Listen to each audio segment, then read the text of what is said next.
The Electoral Commission is in limbo following the exit of 3 commissioners after months of boardroom squabbles, pressure mounting on IEBC Chairman Wafula Chebukati and the 2 remaining commissioners Boya Molu and Abdi Yakub Gulie to quit.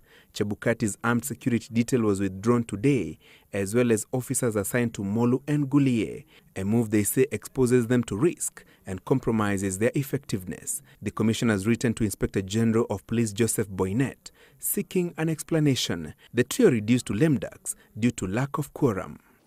But from yesterday, the whole commission now is in disarray. And I think the best thing for the country is how do we pick the pieces?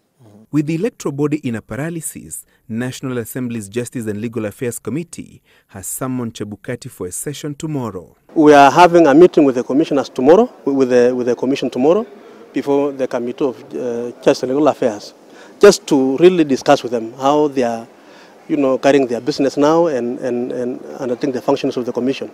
Observers say the crisis at IEBC was a blessing in disguise and offered the country an opportunity to reconstitute a credible and competent electoral commission without the pressure of a looming general election, as was witnessed last year when Chebukati and his team took office less than 6 months to the polls.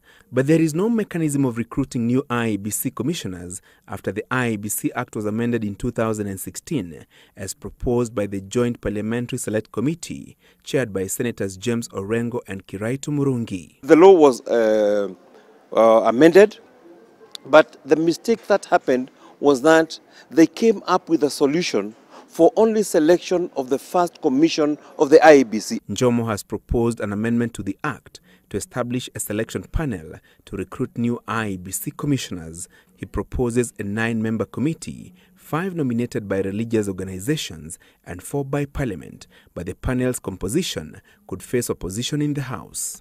The country went out and gave the religious leaders to constitute a commission. In my honest opinion, that was where we made a mistake, and that was where we got the worst product. The worst product of them was Chebukati and his team. I mean, Chebukati was fronted by the religious leaders, and a number of us were against it. Appointment of 4 commissioners to replace Roslyn Akombe, Conin Kadha Maina, Margaret Mwachanya and Paul Kurgat will take at least 2 months once the IEBC Act is amended. The roadmap includes 7 days for forwarding of selection panel nominees to Parliament by the President that must be approved by the House within 14 days. The selection panel will then invite applications from those seeking the IEBC jobs for subsequent shortlisting, interviewing and forwarding of 11 names to the President, who will pick the best 7 for vetting and approval by Parliament.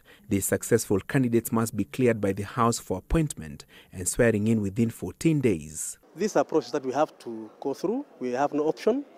We don't have the shortcut to really have commissioners in place, and it is important that we be patient so that we go through this.